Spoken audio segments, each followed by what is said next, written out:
শীতের সন্ধ্যায় চারিদিকে কুয়াশা আসন্ন, একটু সাউন্ড কমাতে হবে। শীতের সন্ধ্যায় চারিদিকে কুয়াশা আসন্ন, আকাশেও মেঘের ঘন ঘটা। শীত নিবারণের মতো বস্তু যাদের নেই, শীতের আমেজটি কেমন তা তাদের বুঝতেও বাকি থাকে না। এই হিনহিনী শীতকে উপেক্ষা করেই আমার প্রিয় সংগঠন বাংলাদেশ জাতীয়তাবাদের নেতা কর্মীরা এই সভা মঞ্চে উপস্থিত হয়ে সভাকে সাফল্যমণ্ডিত করেছেন। আমার উপজেলা বিএনপির পক্ষ থেকে, নাটোর ৪ আসনের পক্ষ থেকে আপনাদেরকে আমি আন্তরিক ধন্যবাদ জানাই। বক্তৃতার প্রারম্ভে কত মাতা দিল হৃদয় উপরি, কত বন দিল সেবা, বীরের স্মৃতির স্তম্ভের গায়ে লিখিয়া রেখেছে কেবা, কোনো কালেই তো হয়নি জয়ী পুরুষের তরবারি, শক্তি দিয়েছে প্রেরণা দিয়েছে বিজয় লক্ষ্মী নারী।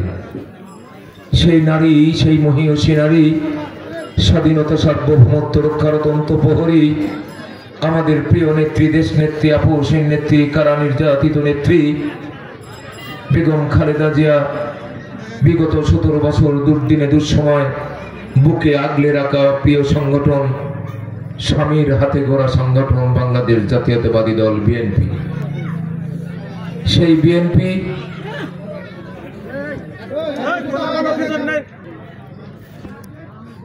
মসিন্দা ইউনিয়ন শাখার অন্তস্থ হাসমারি ওয়ার্ড বিএনপির উদ্যোগে আয়োজিত সুন্দর সুশৃঙ্খল একেবারে উৎসব মুখর পরিবেশে আজকের এই উঠান বৈঠকের আমার পরম শ্রদ্ধেয় মামা সভাপতি, অত্র গ্রামের সম্মানিত মুরব্বী জনাব আবু বকর সাহেব, আমার ডানে বামে পিছনে অগণিত অসংখ্য আমার প্রিয় সংগঠনের সহযোগী সংগঠনের প্রিয় নেতৃবর্গ এখানে উপস্থিত আছেন, যেনাদের নাম নিতে গেলে অনেক সময় লেগে যাবে। আমি তো প্রথমেই বলেছি, প্রতিটা জায়গায় বলে থাকি, দেশে যদি গণতন্ত্র বিরাজমান থাকে, আমরা এমন একটা সংগঠন করি বাংলাদেশ জাতীয়তাবাদী দল, এই দলের নেতা কর্মীরা যদি মনে করে একটা পথসভা করব, তাহলে সেটা জনসভায় পরিণত হয়ে যায়। এই দলের নেতারা কর্মীরা যদি মনে করে একটা জনসভা করব, আর দেশে যদি গণতন্ত্র বিরাজমান থাকে, তাহলে সেটা জনসভা থাকে না, জনসমুদ্রে পরিণত হয়ে যায়। সামান্য উঠান বৈঠক আমরা বিগত দিনে দেখেছি। প্রিয় বন্ধুরা আমার, আওয়ামী লীগের দুঃশাসন চলমান ছিল। প্রায়ত এমপি মহোদয় ইন্তেকাল করেছেন, চলে গেছেন অজানার দেশে, না ফেরার দেশে। উনি যখন কোনো জায়গায় পথসভা করত, জনসভা করত, ওই এলাকার সমস্ত স্কুল কলেজ বন্ধ করে দিত। স্কুল কলেজের ছাত্র ছাত্রী এবং ওই স্কুলের সমস্ত শিক্ষকদের স্কুল বন্ধ করে দিয়ে, পাঠদান বন্ধ করে দিয়ে সেই জনসভায় যেতে বাধ্য করেছে। তাদের জনপ্রিয়তা আর আমাদের জনপ্রিয়তা দেখলেই বোঝা যায়। আমাদের স্কুল বন্ধ করতে হয় না, কোনো লোককে ভাড়া করে নিয়ে আসতে হয় না, উঠান বৈঠক একটা জনসভায় পরিণত হয়ে গেছে। আমার সামনে উপস্থিত আমার প্রিয় সংগঠনের সম্মানিত মুরব্বী, সমবয়সী বন্ধুরা, পর্দার আড়ালে শ্রবণরত মা এবং বোনেরাও হয়তো আছেন। সবার প্রতি সালাম, আসসালামু আলাইকুম ওয়া রাহমাতুল্লাহ। বক্তব্য বেশি সময় দিব না। আমার যে প্রোগ্রাম ধারাবাহিকতা অনুসারে চলছে, একটা দিনেও রাত একটা পূর্বে ফিরে আসতে পারি না। এখন আমি চলে যাব আবার বড়াইগ্রাম উপজেলার মধ্যে, কয়েকটা জালসা আছে, জালসা করে সময় মতো আবার ফিরেও আসতে হবে। 5 তারিখের পর থেকে ঘুমের ঘাটতি ঘটে গেছে। সকালবেলা আপনারা যারা আমার বাড়িতে যান, তারা সকালবেলা দেখেন ফজরের নামাজ পড়ার পর বাড়িতে মানুষ থই থই করে, অগণিত অসংখ্য মানুষ। আমি অবশ্য বিরক্ত হই না। 17টা বছর নীরবে কাটিয়েছি, আর ওই বৈঠকখানায় বসে ভেবেছি হয়তো আল্লাহ এমন একটা দিন দিবে, সেই সময় মোটর সাইকেল মাইক্রো চাকার চাপে আমার এখানকার মাটি দেবে যাবে। কি সেটা শুরু হয়েছে? তো যারা আমার বাসায় গেছেন তারা দেখেছেন সারাটা দিন উল্কার মতো ছুটি, আবার রাত 1টা পর্যন্ত জালসা করতে হবে। যে সুন্দর পরিবেশ আপনারা এখানে সৃষ্টি করেছেন, এই পরিবেশ ছেড়ে আমার যেতে একদমই ইচ্ছা করছে না। মনে হয় যেন আপনাদের সাথে নিয়ে, সামনে নিয়ে যতক্ষণ পর্যন্ত বক্তব্য আপনারা শুনতে চান ততক্ষণ পর্যন্ত আমি বক্তব্য দিতে চাই, কিন্তু সময়ের একেবারে স্বল্পতা আছে, যার কারণে আমি যথেষ্ট সময় দিতে পারবো না। আপনারা আমার একটা কথা রাখবেন? কি রাখবেন? আমি বক্তব্য দিয়ে চলে যাব, আমার অতিথিবৃন্দ এখানে থাকবেন, ওনাদের বক্তব্য শুনবেন আপনারা। কি থাকবেন না? কি থাকবেন?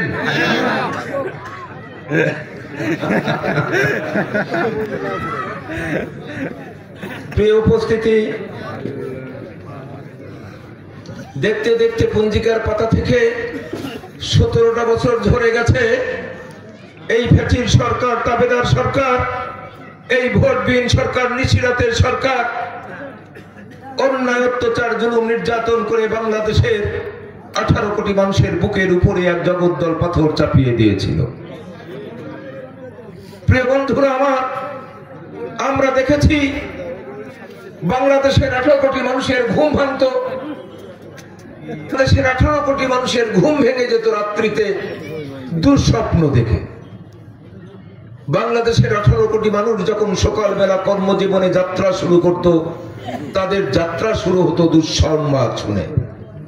কার বাবা হারিয়ে গেছে, কার ভাই হারিয়ে গেছে, কার বোন বিধবা হয়েছে, মায়ের কোল খালি হয়েছে, বাবার বুক খালি হয়েছে, ধরে ধরে নিয়ে আয়না ঘরে ঢুকিয়ে দিয়েছে। আমরা প্রতিবাদ করতে গিয়েছি, খুন ডাকাতের রাহাজানিতে গোটা বাংলাদেশ ভরে গেছে, মনে হয় যেন গোটা বাংলাদেশ একেবারে বদ্ধ ভূমিতে পরিণত হয়ে গেছে।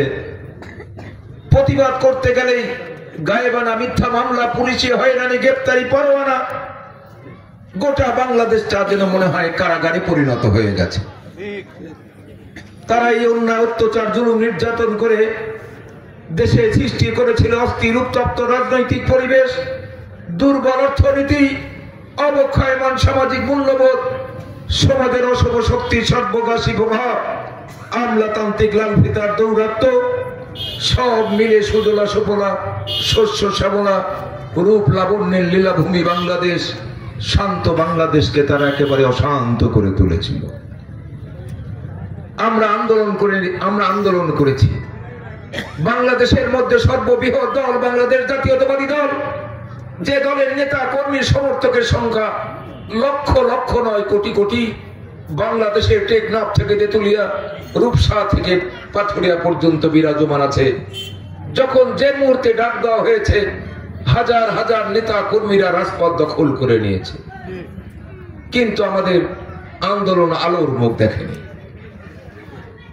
আমাদের প্রিয় নেতা এই ফ্যাসিস্ট সরকারের আঘাতে ক্ষতবিক্ষত হয়ে মিথ্যা মামলা কাঁধে নিয়ে দেশ থেকে পরবাসী হয়ে লন্ডনে বছরের পর বছর মানবেতর জীবন যাপন করেছে।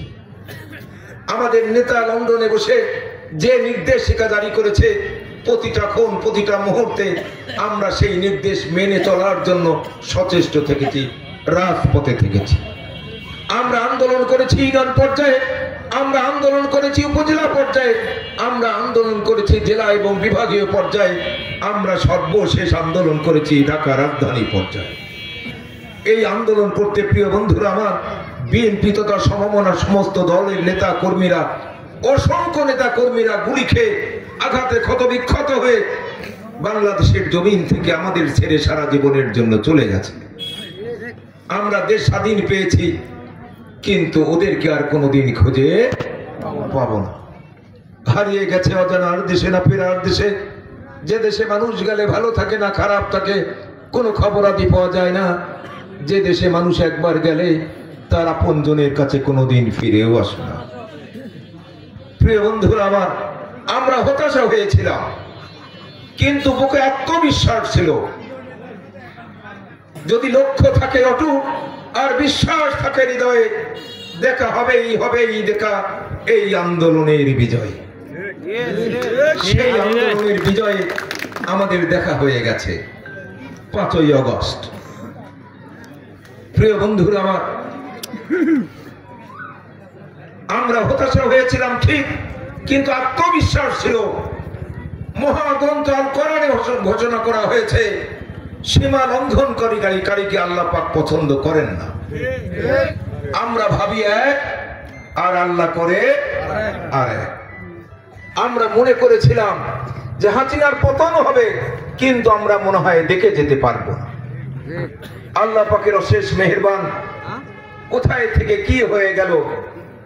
আবাবিল পাখি এসে যেমন আল্লাহ পাকের কাবা ঘর রক্ষা করেছিলেন, স্কুল কলেজের আবাবিল পাখিরা এসে বাংলাদেশের রাজপথ দখল করে স্লোগানে স্লোগানে মুখরিত করেছে। বুকের মধ্যে অনেক ঝড়, এই বুক পেতেছি গুলি কর, দিয়েছি তো রক্ত, আরো দিব রক্ত, রক্তের বন্যায় ভেসে যাবে অন্যায়। হাসিনার অন্যায় ভেসে গেছে রক্তে। প্রিয় বন্ধুরা আমার, স্কুল কলেজের পড়ুয়া ছাত্র ছাত্রীরা আমাদের এক কাতারে নিয়ে আন্দোলন বেগবান করেছে। বুকের তাজা টাটকা রক্ত রাজপথ রঞ্জিত করেছে। জীবনের সকল সুখ স্বপ্ন সাধনা পায়ে দোলে দুমড়ে মুচড়ে পদদলিত করেছে, আর হাসিনা সরকারের পতন ঘটিয়ে দিয়েছে। প্রিয় বন্ধুরা, এটা আমরা কোনো সময় ভাবিনি যেটা হয়তো আমরা দেখে যেতে পারবো।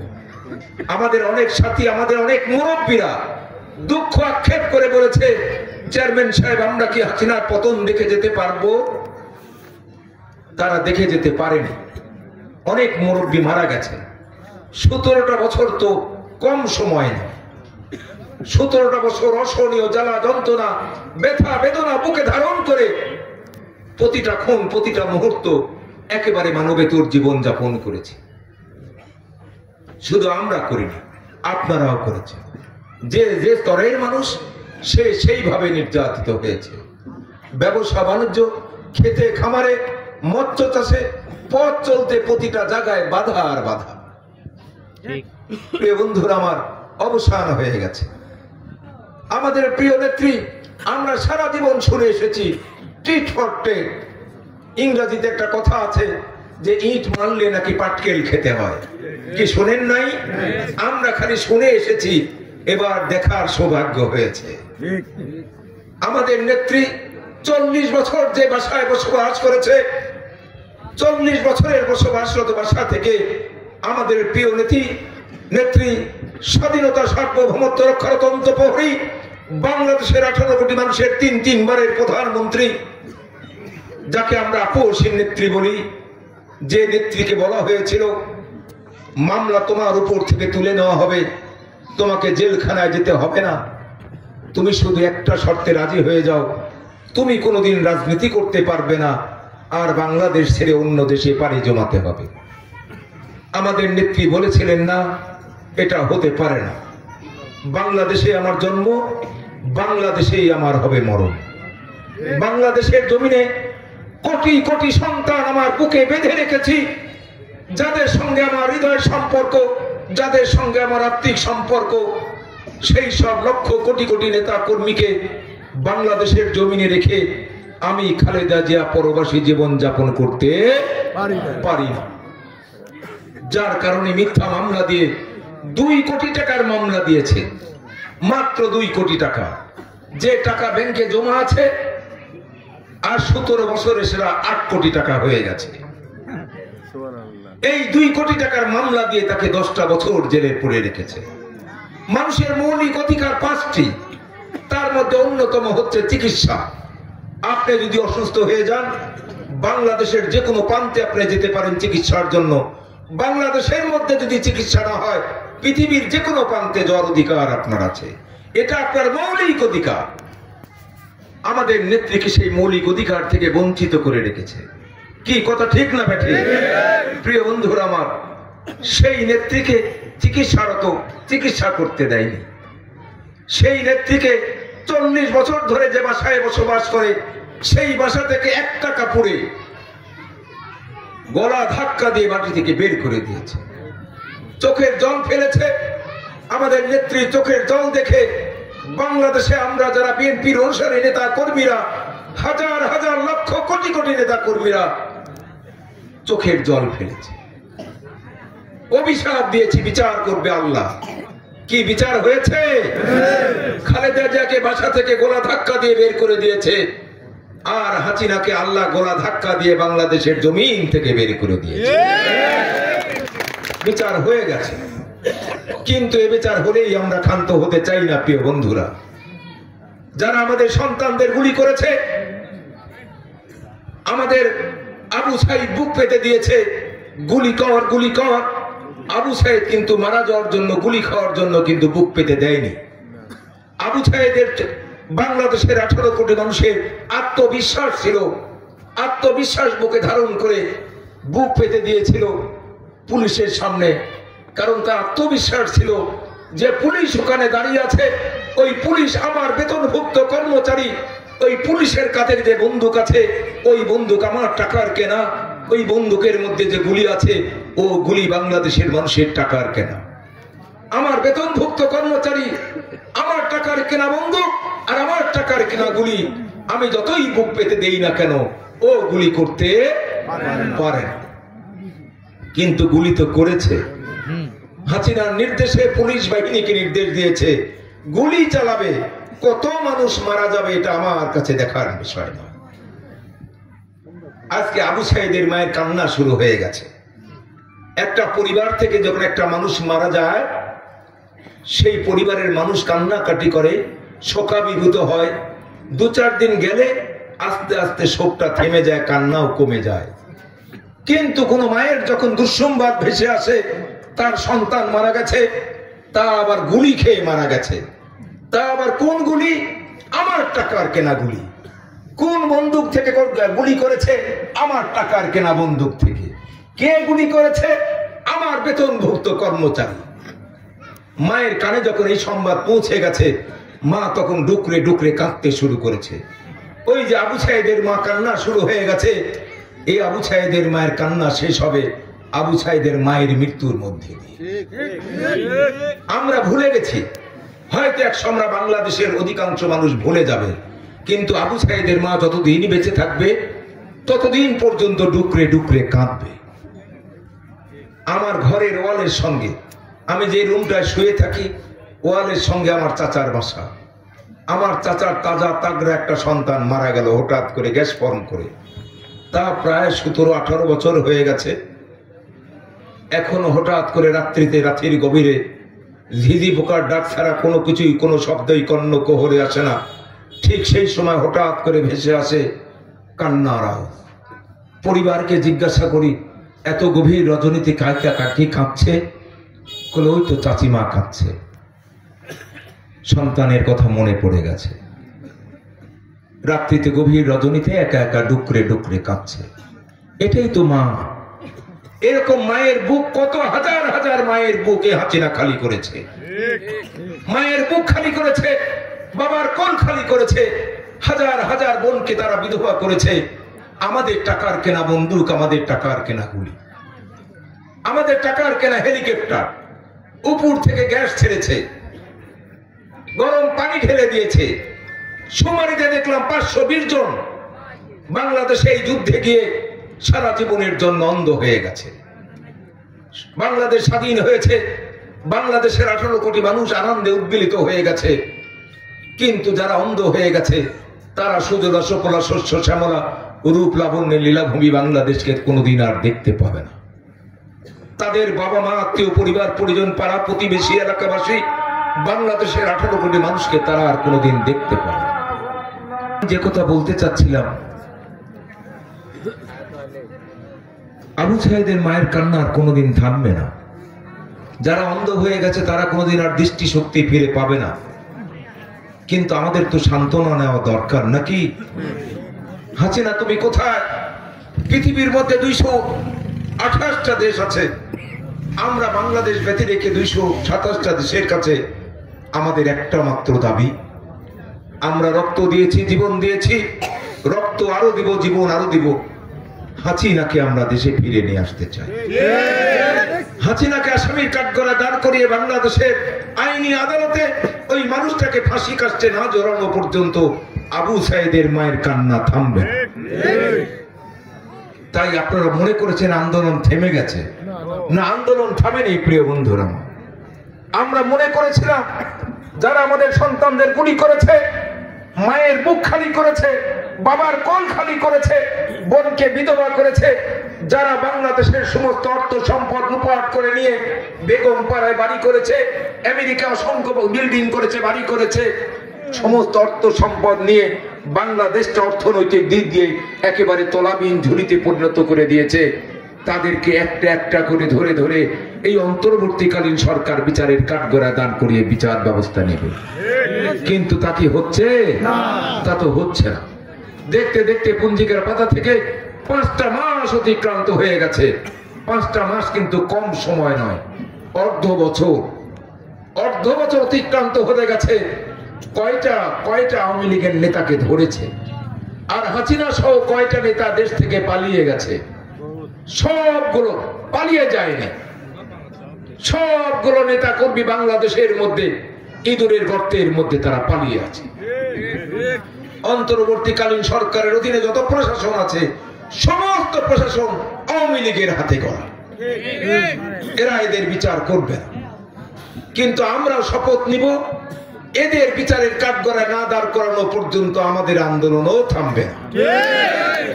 তাই প্রিয় বন্ধুরা, আমাদের সামনে একটা মাত্র রাস্তা খোলা আছে। এদের যদি বিচারের কাঠগড়ায় দাঁড় করাতে চাই, এদের যদি ফাঁসি কাস্টে ঝোলাতে চাই প্রিয় বন্ধুরা, তাহলে একটা মাত্র পথ খোলা আছে। আমাদের আন্দোলনের সুফল গণতন্ত্র পুনঃপ্রতিষ্ঠিত হয়েছে। এখন আপনার ভোট আপনি দিবেন, যারে খুশি তারে দিবেন। বাংলাদেশের এই আন্দোলনের ফসল স্বাধীনতা, সার্বভৌমত্ব সুরক্ষিত হয়ে গেছে।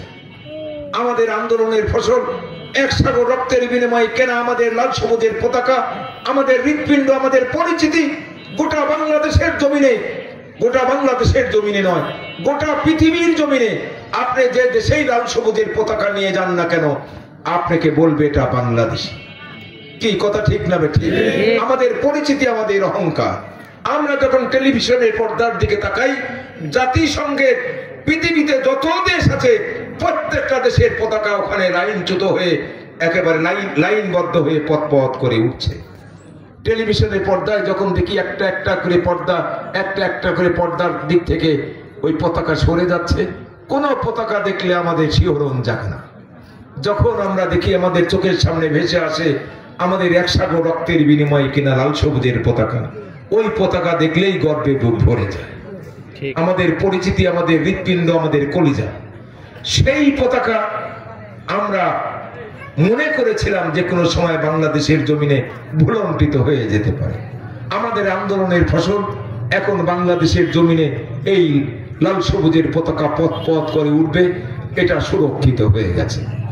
আমাদের একটা মাত্র শুধু দাবি সামনে আছে যে আগামী বিএনপিকে ক্ষমতায় নিয়ে যেতে হবে। বিএনপিকে ক্ষমতায় নিয়ে গিয়ে বিএনপিকে ক্ষমতার মসনদে বসিয়ে সংখ্যাগরিষ্ঠতা সরকার গঠন করে, বাংলাদেশ জাতীয়তাবাদী সরকার গঠন করে একটা অপরাধী আওয়ামী লীগকে ধরবে, আর বাংলাদেশের আইনি কাঠগড়ায় দাঁড় করায় বাংলাদেশের সংবিধান অনুসারে তাদের বিচার কার্য সম্পাদন করতে হবে। না করা পর্যন্ত আবু সাইদের মতো মা, হাজারো মায়ের কান্না থামবে। আমাদের বুক ভরা ব্যথা বেদনা উপশম হবে না। তাই আমি আপনাদের বলতে চাই প্রিয় বন্ধুরা, এখন নামাজের আজান চলে এসেছে, নামাজে চলে যেতে হবে। আপনাদের কাছে শুধু উদাত্ত আহ্বান জানাই, নিজের দলের মধ্যে দ্বিধাদ্বন্দ্ব সব কিছু ভুলে গিয়ে আমাদের ঐক্যবদ্ধ হতে হবে। শীতের পাখির আগমন ঘটে গেছে, যাদের কোনোদিন দেখা যায়নি, কোনো আন্দোলনে নেই, কোনো সংগ্রামে নেই। বাবা সমস্ত অর্থ সম্পদ লুটপাট করে গচ্ছিত করে গেছে, আর সন্তান মনে করেছে এই টাকার সমস্ত ওয়ারিশ আমি, এই টাকা দিয়ে মনোনয়ন কিনে বাংলাদেশের নাটোর 4 আসনে এমপি হতে চাই। এটা কি হয়? আপনি যদি পারিশ্রমিক নিতে চান গৃহস্থর কাছ থেকে, তাহলে গৃহস্থর বাড়িতে সকাল থেকে সন্ধ্যা পর্যন্ত কাজ করতে হবে। যারা কাজ করেছে তারা হাত পেতে মজুরি চাইবে, যারা কাজ করে নেই, হাটে মাঠে গঞ্জে বেরিয়েছে, আর সন্ধ্যার সময় গৃহস্থকে বলবে টাকা দাও, টাকা দিবে না, টাকা দিবে না। প্রিয় বন্ধুরা, এই দল করতে গিয়ে মাথায় 26টা সেলাই, হাতুড়ের আঘাতে মাথার একবারে মাঝখানে গর্ত হয়ে গেছে। আমি যখন বিআরবি হসপিটালে ভর্তি, আমার দলের মহাসচিব মির্জা ফখরুল ইসলাম আমাকে দেখতে এসেছিলেন। বাংলাদেশের অধিকাংশ সাংবাদিক সেখানে জড়ো হয়েছিল। সাক্ষাৎকারে বলেছিলেন, ডাক্তার সাহেবকে বলেছিলেন, স্যার আপনার এই নেতার মাথায় যে আঘাতটা লেগেছে, আর এক ব্লেড পরিমাণ যদি দেবে যেত তাহলে এই মানুষটাকে বাঁচানো যেত না। আপনাদের দোয়া আশীর্বাদে বেঁচে আছে। এখন শরীরের সমস্ত হাড়গুড় ভেঙে চুরমার হয়ে গেছে। এখনই যদি এখানে একটা হিংস্র জন্তুর আগমন ঘটে, হিংস্র জন্তুকে দেখে আপনার আত্মরক্ষা করার জন্য সবগুলো মানুষ ছুটে পালিয়ে যাবে। আমি কিন্তু পালাতে পারবো না। আমি হেঁটে যেতে পারবো, কিন্তু দৌড়িয়ে পালাতে পারবো না। কুদ্দুস সাহেবের দলের সঙ্গে বাড়ির সঙ্গে আমার বাড়ির সীমানা ছিল না, জমির সঙ্গে আমার জমির সীমানা নেই। কুদ্দুস সাহেবের আওয়ামী লীগের সীমানার সাথে আমার বিএনপির সীমানা ছিল। কুদ্দুস সাহেব ভেবেছিল এই মানুষটাকে তাড়াতাড়ি যদি সরিয়ে না দেওয়া যায় তাহলে আমার পথের জঞ্জাল হয়ে যাবে। কিন্তু রাখে আল্লাহ, মারে কে। আপনাদের দোয়া আশীর্বাদে, আল্লাহ পাকের অশেষ মেহেরবানিতে আজও আমি এখানে দাঁড়িয়ে কথা বলছি। যারা মারার স্বপ্ন দেখেছে তারাই হয়তোবা দুনিয়ার জমিন থেকে চলে গেছে। আমরা বেশি দিনের জন্য এখানে আসিনি। আমার মন বলে, আমার আত্মবিশ্বাস বলে, আমার পরিবারের মানুষ, আমার এলাকার মানুষ, সবগুলো মানুষ ভেবেছিল এই মানুষটা মনে হয় আর বাঁচবে না। এখন আমার মন বলে আল্লাহ আমাকে বাঁচিয়ে রেখেছেন, আগামী ত্রয়োদশ জাতীয় সংসদ নির্বাচনে মনে হয় এমপি হিসাবে দেখতে। এটা আমার মন বলে, সম্মান আল্লাহ পাকের ইচ্ছা। তাই আমি আপনাদের উদাত্ত আহ্বান জানাই, প্রিয় বন্ধুরা আমার, নিজেদের মধ্যে দ্বন্দ্ব কোন্দল বাদ বিসম্বাদ ভুলে যান। ভুলে গিয়ে আমাদের একমাত্র লক্ষ্য হবে যে মায়ের কোল খালি হয়েছে, বাবার বুক খালি হয়েছে, বোন বিধবা হয়েছে, তাদের বুকের ভিতরে জ্বালা যন্ত্রণা ব্যথা বেদনার যদি উপশম করতে চাই তাহলে বিএনপিকে ক্ষমতায় নিয়ে যাওয়া ছাড়া আর বিকল্প কোনো রাস্তা নেই। দেখতে দেখতে 5টি মাস অতিবাহিত হয়ে গেছে। আর কিছুদিন পরেই ত্রয়োদশ জাতীয় সংসদ নির্বাচনের তফসিল ঘোষণা করা হবে। আপনারা হাটে মাঠে গঞ্জে, গত তারিখে আমি নাটোর গিয়েছিলাম, মোহাম্মদ সাহেব সাংগঠনিক সম্পাদক আমার সফর সঙ্গী ছিলেন। আজান তো হয়েই গেছে, সমস্যা কি? তো নাটোরে যে বার্তা আমি পেয়েছি, আমার মনে হয় সুবাতাস প্রবাহমান। সারাশি অভিযান চলছে এবং খবর পজিটিভ আছে। মনোনয়নের আপনারা পাশে থাকলে আমার মনে হয় সমস্যা হবে না, কারণ যথেষ্ট শ্রম দিয়েছি, যথেষ্ট রক্ত দিয়েছি। আজকে 17টা বছর একেবারে অন্যায় অত্যাচার জুলুম নির্যাতন বুকে ধারণ করে মানবেতর জীবন যাপন করেছি। এত কষ্ট মানুষের বুকের ভিতরে, একটা মানুষ যদি বেশি শোকাবিভূত হয়, মেডিকেল সায়েন্স বলে ওই মানুষটা যদি না কাঁদে তাহলে তাকে কাঁদাতে হবে। বেশি শোকাবিভূত হয়ে গেলে আর ওই মানুষটা যদি না কাঁদে তাহলে দুর্ঘটনা ঘটতে পারে, এটা মেডিকেল সায়েন্স বলে। হাসিনা আমাদের এত কষ্ট দিয়েছে, ব্যথা দিয়েছে, বেদনা দিয়েছে, আমাদের কাঁদতে পর্যন্ত দেয়নি। তাই তো জ্ঞানী মহিষীরা বলেছেন, কতটুকু অশ্রু গড়ালে হৃদয়ে জলে সিক্ত, কত প্রদীপ শেখা জ্বালালে জীবন আলোয় উদীপ্ত, কত ব্যথা বুকে চাপালেই আমি তারে বলি ধৈর্য, নির্মমতা কত দূর হলে জাতি হবে নির্লজ্জ। আমি চিৎকার করে কাঁদিতে চাইয়া করিতে পারিনি চিৎকার, বুকের ব্যথা বুকে চাপাই নিজেকে দিয়েছি ধিক্ষা। বন্ধুরা আমার, এই কষ্টের সময় আমাদের অতিবাহিত হয়ে গেছে। আমাদের কষ্টের একমাত্র পথ উপশম হবে আগামী ত্রয়োদশ জাতীয় সংসদ নির্বাচনে বিএনপিকে ক্ষমতায় নিয়ে যাওয়া। আমি আপনাদের কাছে অত্যন্ত পরিচিত, আর বিশেষ করে হাঁসমারি গ্রামটা একটু ব্যতিক্রম গ্রাম আমার কাছে, কারণ আমি যার সঙ্গে আজকে 40-50 বছর ধরে ঘর করছি সেই মানুষটার আমার সহধর্মিনী হচ্ছে মাতুল কুল। এটা কি কথা ঠিক না বেঠিক? এখানে আমার সবাই আত্মীয় পরিবার পরিজন। মুসিন্দা ইউনিয়নটা শ্বশুরালয় হিসাবে এই ইউনিয়নে আত্মীয়তা করেছি বিধায় আমি তো মনে করি যে মসিন্দা গোটা গ্রামটাই, মসিন্দা ইউনিয়নটাই আমার আত্মীয়, আর বিশেষ করে এই গ্রামটা আবার একটু বেশি আত্মীয়। তো আমি মানে মাতুল কুল মামা শ্বশুরের দেশ, এখানে নানা শ্বশুরের দেশ, এটা গ্রাম এটা। তাই সবার সদয় দৃষ্টি আকর্ষণ করে বিনয়ের সহিত বিনম্র পরিভাষায় বলতে চাই, আমি আপনাদের জামাই, আমি আপনাদের দুলাভাই, আমি আপনাদের পরম আত্মীয়। কে কোন দল করেন, কে কোন সংগঠনের সঙ্গে জড়িয়ে আছেন, ওটা আমি দেখতে চাই না। আপনি আওয়ামী লীগ করেন, করবেন, কিন্তু আপনার পরিবারের আপনার জামাই, আপনার ভগ্নিপতি যদি এমপি হিসাবে পরিচয় দিতে পারেন, তাহলে তো এটা আপনার গর্বেরই বিষয়। কি কথা ঠিক না বেশি? তাই হাসমারিবাসীকে আমি বিনয় সহিত বিনম্র ভাষায় হাতে ধরে পায়ে ধরে বলি, একটা আওয়ামী লীগও এখানে থাকবে না। একটা আমি আজিজ চেয়ারম্যান যদি মনোনয়ন নিয়ে আসি, আমি মনে করি, আমি দাবি করি, আমি ওয়ারিশ। আপনাদের সম্পত্তির যেমন আমার পরিবার ওয়ারিশ, কি ওয়ারিশ কিনা? আমার শাশুড়ি ওয়ারিশ না এখানকার সম্পত্তি, তাহলে আপনাদের ভোটেরও আমি ওয়ারিশ। কে কোন দল করেন আমি দেখতে চাই না। সারা জীবন আওয়ামী লীগ করেছেন, বিএনপি করেছেন, জাতীয় পার্টি করেছেন, জামাত করেছেন। আগামী দিনে আজিজ চেয়ারম্যান যদি মনোনয়ন নিয়ে আসতে পারে, আমি হাসমারিবাসীর কাছে বিনয় সহিত বিনম্র পরিভাষায় অনুরোধেশ্বরে বলতে চাই, কোন দল না, আজিজ চেয়ারম্যানকে ভোট দিবেন আপনারা। এতে কোনো দ্বিধাদ্বন্দ্ব থাকবে বলে আমি বিশ্বাস করি না। চলার পথে ভুল ভ্রান্তি ত্রুটি বিচ্যুতি হতেই পারে, আর আমি তো এখানে আসিই না, ভুল ভ্রান্তি হওয়ার তো কোনো প্রশ্নই নেই। দীর্ঘদিন হলে তো ক্ষমতাও নেই। আমার মামা মারা গেছে, এখানে মামার মার নামটা কি যেন ছিল, ব্যাংকে চাকরি করতে বোধ না মামা, সিরাজ মামা, এখানে দাঁড়িয়ে বক্তব্য দিয়েছিলেন আমি যখন উপজেলা চেয়ারম্যানে দাঁড়াই।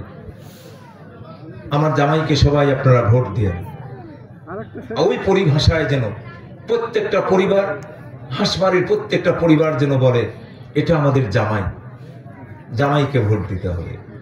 জামাইকে ভোট দেওয়ার আগে কিন্তু আপনাদের দায়িত্ব আছে, মনোনয়ন পেলে তো ভোট দিবেন, মনোনয়ন নিয়ে আসার জন্য একটা ভূমিকা আপনাদের রাখতে হবে। একেবারে গোটা বাংলাদেশ সারাশি অভিযান চলছে। কার অবস্থা কেমন? এবারকার আমাদের তারেক সাহেব বলেছেন, আমাদের প্রিয় নেতা বলেছেন, আগামী ত্রয়োদশ জাতীয় সংসদ নির্বাচন হবে বিএনপির জন্য অত্যন্ত চ্যালেঞ্জের নির্বাচন। আপনারা মনে করেছেন যে নির্বাচন আসলেই বিএনপি ক্ষমতায় চলে যাবে, এই চিন্তা কিন্তু আমাদের করলে চলবে না। বিশাল ষড়যন্ত্র চলছে বিএনপিকে নিয়ে, বিশাল ষড়যন্ত্র চলছে গোটা দেশকে নিয়ে। আগামী দিনে বাংলাদেশে ত্রয়োদশ জাতীয় সংসদ নির্বাচনে বিএনপি যদি ক্ষমতায় না যায়, তাহলে আবার ওই 17 বছর যে অবস্থা ছিল সেই অবস্থায় বাংলাদেশ ফিরে যাবে। দেশকে যদি ভালোবাসেন, দেশের মানুষকে যদি ভালোবাসেন, তাহলে এই ষড়যন্ত্রের হাত থেকে দেশ এবং দেশের জাতিকে রক্ষা করতে হবে। আমি আর কথা বাড়াতে চাই না, সময় অনেক হয়ে গেছে, আমি আবার অনেক দূর চলে যাব। মনে হচ্ছে এই পরিবেশ ছেড়ে আমাকে যেতেই ইচ্ছা করছে না। আপনাদের মাঝখানে আরো কিছু সময় থেকে কথা বললে, আমার নেতৃবর্গ কথা রাখলে সবচেয়ে বেশি ভালো লাগতো। এত সুন্দর একটা আয়োজন করেছেন, একটা উঠান বৈঠক কি এরকম হয়? এটা হয় না। আপনাদের আন্তরিকতা, আপনাদের হৃদ্রতা, আপনাদের মমত্ব, আপনাদের ভালোবাসা এই দলের প্রতি, বিশেষ করে আমার প্রতি, এরই একটা বহির প্রকাশ। হয়তো অন্য কোনো দল এসে এখানে যদি উঠান বৈঠক করে, আমার মনে হয় না যে এরকম পরিবেশ হবে। হবে কি? হবে না। এটা আমার প্রতি মমত্ব, ভালোবাসার একটা বহির প্রকাশ। আয়োজক মন্ডলীকে জোরে একটা করতালি দিয়ে আন্তরিক ধন্যবাদ জানাতে চাই প্রিয় বন্ধুরা। আর আয়োজক মন্ডলী আমার কানে কানে ফিসফিস করে বললেন যে সবাইকে জানিয়ে দিবেন আপনাদের তাবারকের ব্যবস্থা আছে, আপনারা তাবারক না নিয়ে কেউ যাবেন না। আমার জরুরত থাকার কারণেই আমি এখান থেকে স্থান ত্যাগ করব।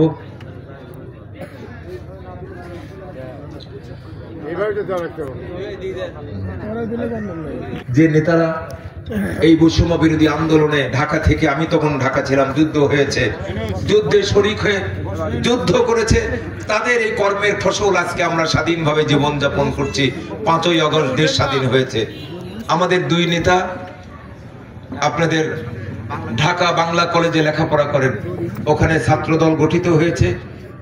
একজন আমাদের গুদাসপুর উপজেলা ছাত্র দলের সিনিয়র সিনিয়র যুগ্ম আহ্বায়ক মাসুদ রানা, সে ওই কলেজের আবার যুগ্ম আহ্বায়ক হিসেবে পদায়ন করা হয়েছে। আমরা তাকে করতালির মাধ্যমে আন্তরিক ধন্যবাদ জানাতে চাই। আর আর ওই কলেজেরই আমাদের এই চাষকরের পৌর ছাত্র দলের যুগ্ম আহ্বায়ক আব্দুল আলিম ওই কলেজেরই নবগঠিত ছাত্র দল কমিটির সদস্য হিসাবে প্রদান হয়েছে। আমরা তাদের ফুলের স্টিক দিয়ে দুজনকেই বরণ করে নিচ্ছি। জোরে একটা তো সবাইকে ধন্যবাদ। আর বক্তব্য বাড়াতে চাই না। যদি কখনো সময় হয়, অনেক সময় নিয়ে আপনাদের সামনে বক্তব্য উপস্থাপন করব। বলার মধ্যে ভুল ভ্রান্তি ত্রুটি বিচ্যুতি থাকলে ক্ষমা সুলভ দৃষ্টিতে দেখবেন। আপনাদের জীবন বসন্ত বনফুলের ন্যায় বিকশিত হোক, বর্ষার জলোচ্ছ্বাসের ন্যায় পরিপূর্ণ হোক, আর হেমন্তে সোনালী শস্যের ন্যায় ভরপুর হোক। আমিন। খোদা হাফেজ। বাংলাদেশ জিন্দাবাদ। বাংলাদেশ জাতীয়তাবাদী দল জিন্দাবাদ।